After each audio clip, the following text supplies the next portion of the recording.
On today's wrestling news, a former WWE star claims an iconic character was stolen from him. An AEW original claims that the company had no real direction. Is another WWE Legends run coming to an end? And we've got an update on another major TNA departure. I'm Adam Wilborn. I'm Michael Hamflett. And this is the news. Right, let's start with this really interesting interview that Elijah, what was his alter ego called? Elias Sampson? Yes. Ezekiel. That's the one. Yeah. I did like Ezekiel. He's given an exclusive interview to Metro.co.uk and has claimed that a big WWE character was actually taken away from him. He told Metro, I was always coming up with different characters, ways to evolve Elias into the next thing. There was a character that I really thought could have been incredible myself. It was the Monday Night Messiah. Obviously, he says that Seth Rollins and AOP ended up with that sort of gimmick. They just gave it to those guys, he basically said. Yeah. I had a real vision of being the Pied Piper of Monday Night Raw and controlling people with a kind of cult-like leader, the biblical themes and things like that. I always loved that Messiah stuff. He said that was one of many things that he came with creative until his last day, and it was not rare for those things to be like, that's good, we'll take that and give it to someone else. There's guys who are just getting paid more or getting put more in the spotlight, and they might want to put the resources into those guys. It's no discredit to Seth. He says the guy's absolutely incredible, but this is how the system works. You know what I mean? The risk you take with giving them these ideas. Interesting, this. Yeah, I remember the pivot from Seth Rollins in 2019 from being this babyface that was really swimming against the tide. Yeah, especially on social media. Yeah, indeed, and that was the point where he kind of had to turn. Yeah. So it's, again, you can sort of feel sympathy for Elias here, where if they're looking for a new heel persona for one of their top stars, and then one falls into their lap, and it's like, no, for me, not for him. He's right, that's how a system would work like that, isn't it? And then Seth went on to do really well with it, so Elias must have thought, well, there goes that then. But he does... it's a sort of stand to reason why Elias was on television in the way he was for such a extended period. Yes. He was featured pretty much the duration of his time there. Other than that last little while where he just disappeared and we're like, where's Elias actually gone? He was always sort of around me, and this sort of stands to that, I think. Not afraid to go and pitch ideas and get one of them over the line. Yeah, he was one of those people I was quite surprised that they released. Same, yeah. And I know obviously the Elijah thing just went nowhere, despite having some potential, I think it's fair to say. Yeah. He always struck me, whether it was, obviously we were there for the Raw after WrestleMania where Taker came out, or I think he did the debut of Bobby Lashley. He was always so useful for just everyone shut up, I'm about to do a song. Oh no, I've been interrupted, who's this? Oh, it's a new star that can beat me. Yeah. So it always felt like, and he bounced from babyface and babyface to heel quite a lot. But I liked it, and there's a really interesting interview with Simon Miller from over WrestleMania weekend that we did a while back, which is worth checking out. But yeah, he's around these parts doing North Wrestling soon, I believe. He is, yeah. That's one of the benefits of having those gimmicks that became super popular for that period, is that it's stuff he can take with him. And that's good for a wrestler, isn't it, to have something that's recognisable and he's going by Elijah now. Yes. This is one full name, so yeah, it's nice that he's been able to take enough of the stuff away with him so that when you get the character, you feel like you're getting the real deal. Wouldn't be surprised if he ended up back on telly one way or another, whether it be TNA or WWE or even AEW, perhaps. The lights out and the strum would get a pop, wouldn't it? It would. I always enjoyed his matches. He's look at him as well. He's jacked. So. Oh, he had an amazing physique. Who was it who came up with the Hall of Pain? Was it Ryback? I think so, yeah. And then they were like... Oh no, was it Brodus Clay? It was Brodus Clay. Was it Brodus Clay? They were like, yeah. I've got a dancing idea for you. Speaking of abandoned gimmicks or things that should have gone better, remember the Elite Hunter? I do, I remember this. We all do. Frankie Kazarian. Frankie Kazarian is in the news. He's the AEW original we were talking about, who claims that the company had, quote, no real direction. I mean, there's a man that I guess it's hard to argue with. He was speaking to Busted Open Radio, and he said, quote, it was like inmates running the asylum in a way, no real direction. I think there was also, at least when I was there, a lot of stories that were presented. We're going to do this, this, and this, but then after that, it was always, what are you going to do? That was always a problem. Kazarian has been with Impact/TNA since late 2022. He did wrap up his business with AEW, and it was all very sort of mutually beneficial. Everybody was happy with how it all went. I think he lost to Castro on the way out, and then re-signed officially with Impact Wrestling in 2023. But this does sort of speak to that tail end of the run for Kazarian, doesn't it? He was part of the original lineup of AEW wrestlers signed. He was part of the first ever tag team champions as part of SCU. SCU split in an incredible TV match that infamously you still have a problem with to this day. It still makes me laugh, sorry, but SCU, whether or not, you're as big a fan as them as some people are. Yeah. But it did feel a bit shan for them to be like, oh, well, there's the end of SCU. Anyway, moving on. Something else going on in the back. And then, of course, that led to Kazarian portraying the Elite Hunter and promising to kind of go through the Elite one by one before he lost at the very first hurdle against Luke Gallows. It was all very strange. He's been sort of professional, I guess, in his comments about AEW, and he's not exactly shooting hard here or anything.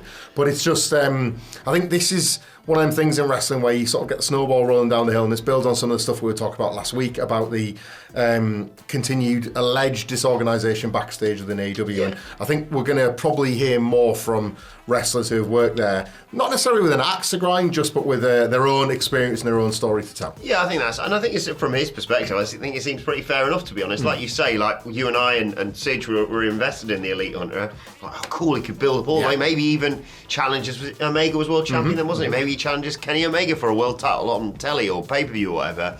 And then it's just like, oh, he's lost to Gallows. Yeah. Well, I guess that's dead. And I think it's probably emblematic of people who were at Kazarian's level at the time. They always had big, long-term plans for the big stars within AEW. But yeah, understandable that for people like Frankie Kazarian, they're a bit like, right, so I lose to Gallows, and then what do I do?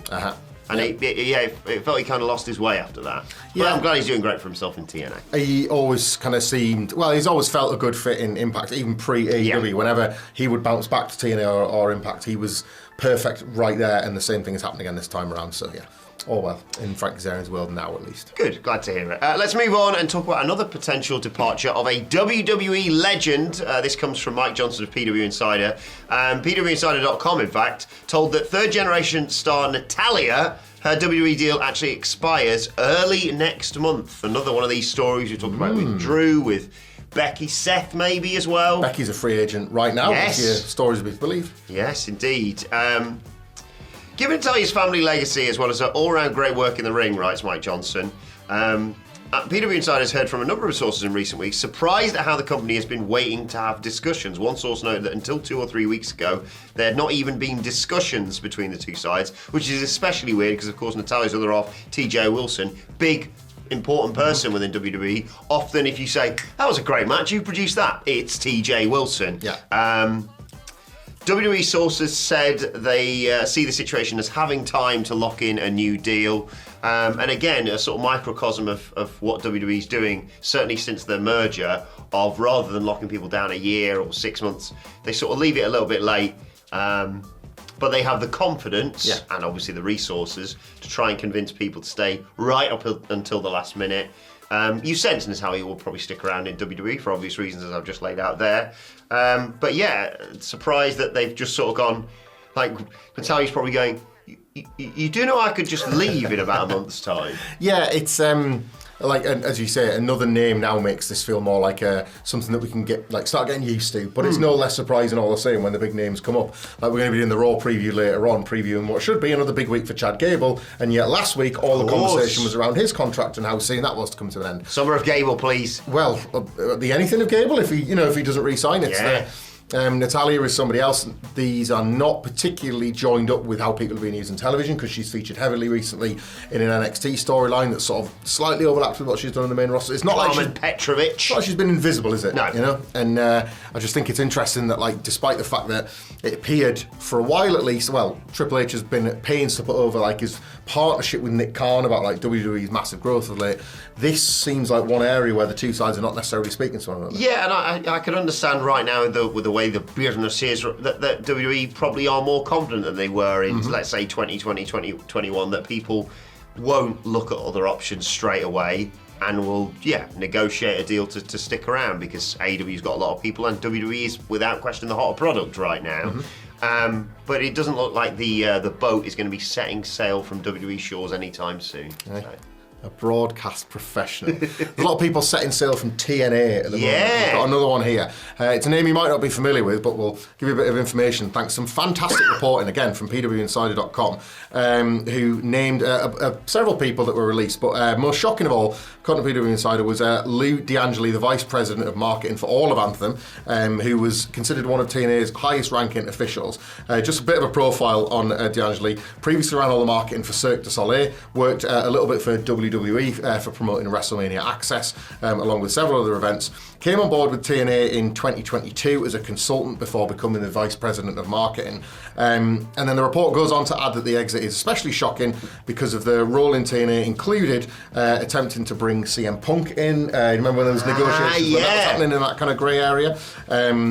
The story says setting the stage for Trinity, who of course returned to WWE as Naomi earlier this year. That came from conversations with Mercedes Moné when who knew where either of them were going to go.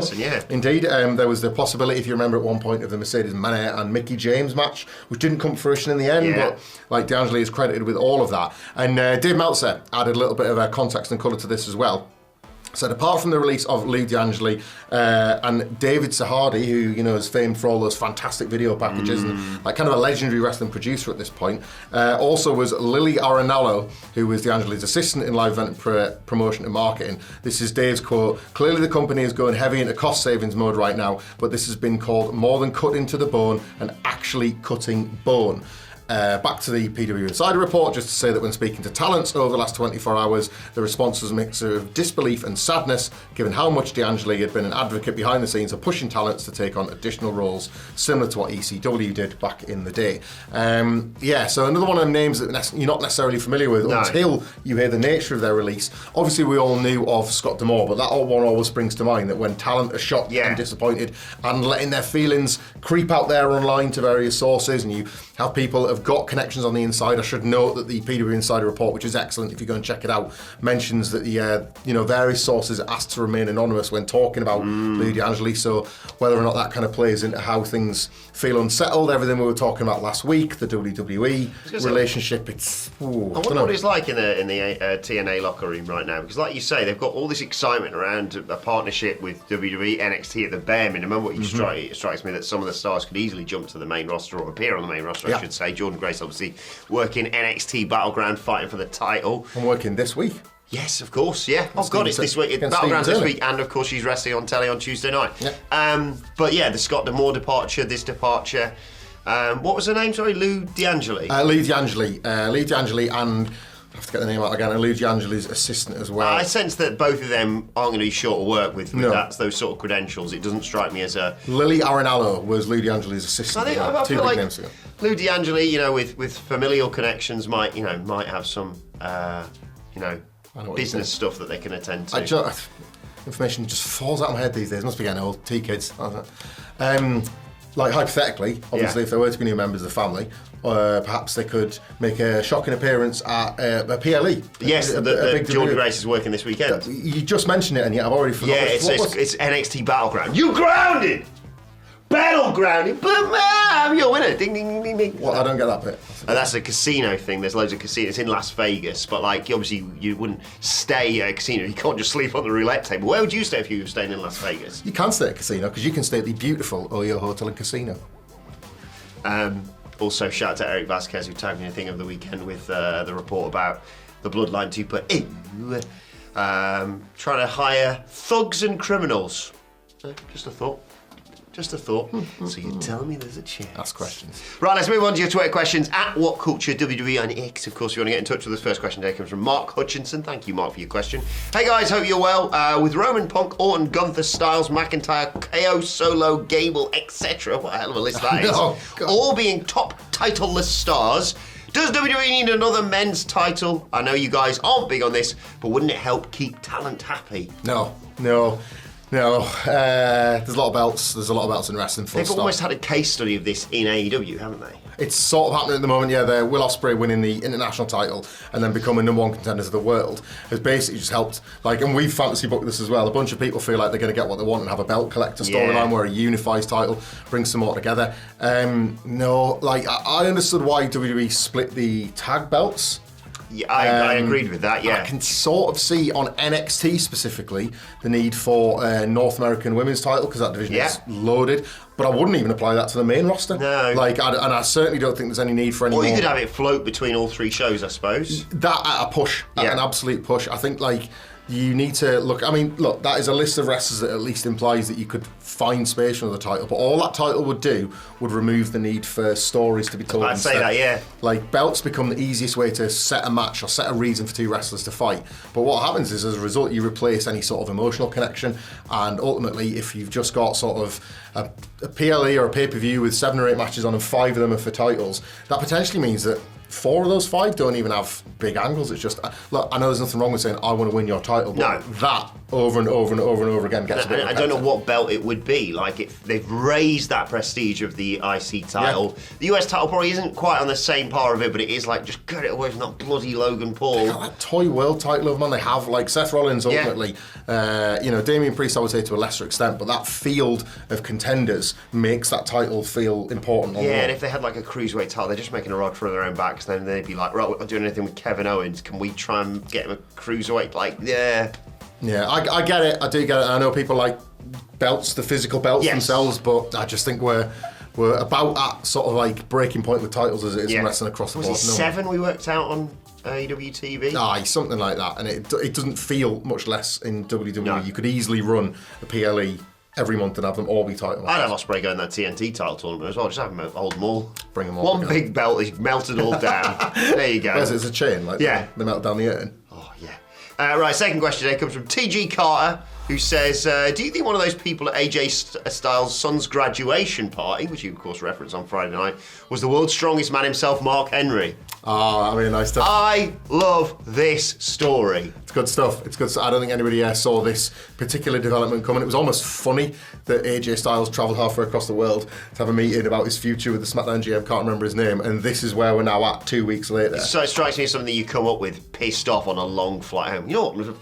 Cody's head in. I also want one of my favourite AJ Styles WWE bits, and that's not a particularly long list, but I want him to bring it back and repurpose it. Remember the beat up John Cena? Oh, yeah. Beat up Cody Rhodes. Every week I want him to beat up Cody Rhodes. It's good as well, because we were speculating on the SmackDown previews. Great podcast, by the way. It's always really focused on the content and definitely doesn't go on weird tangents. What Culture Wrestling Podcast, wherever you get your podcast from.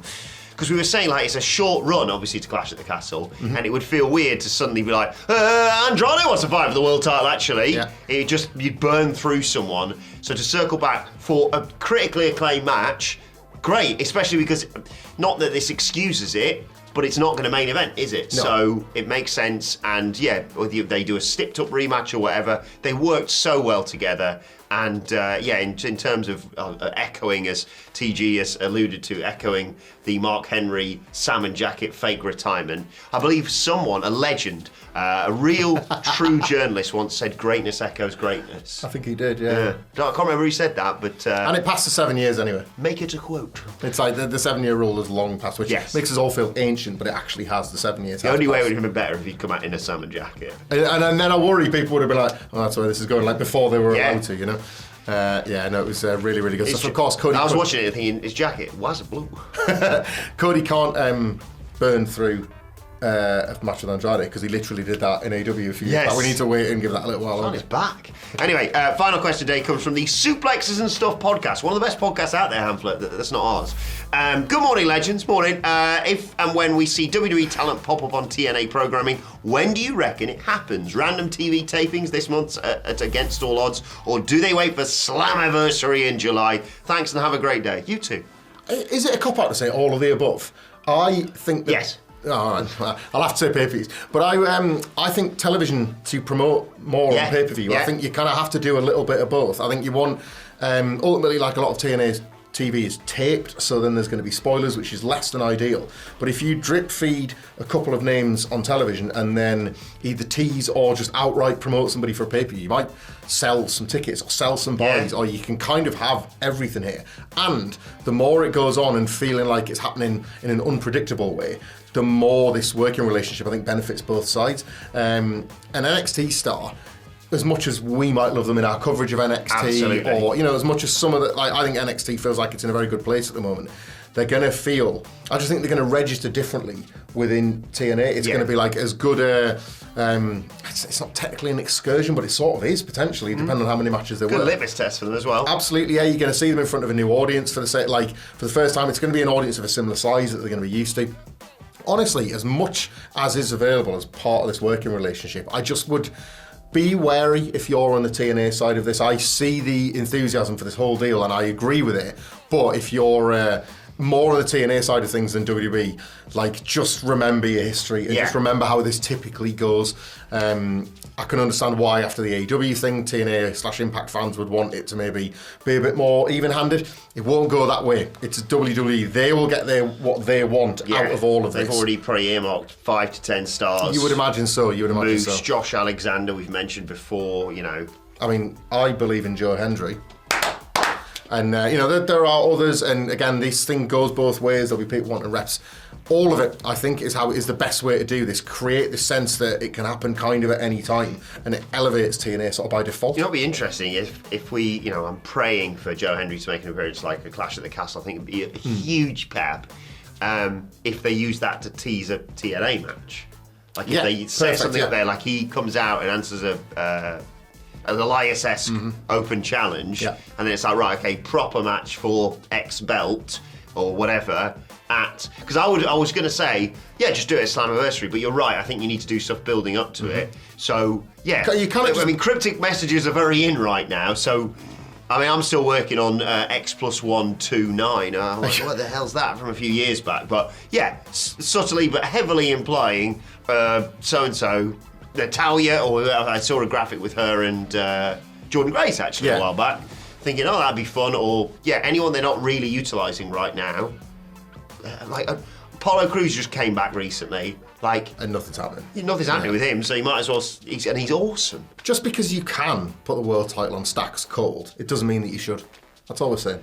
Just a thought. Just bear that in mind. But very exciting times for that. Right, let us know your thoughts on that and everything we've discussed in the comments section below. And hey, while you're at it, why not brighten up your Monday by checking out this video right here. We'll see you soon.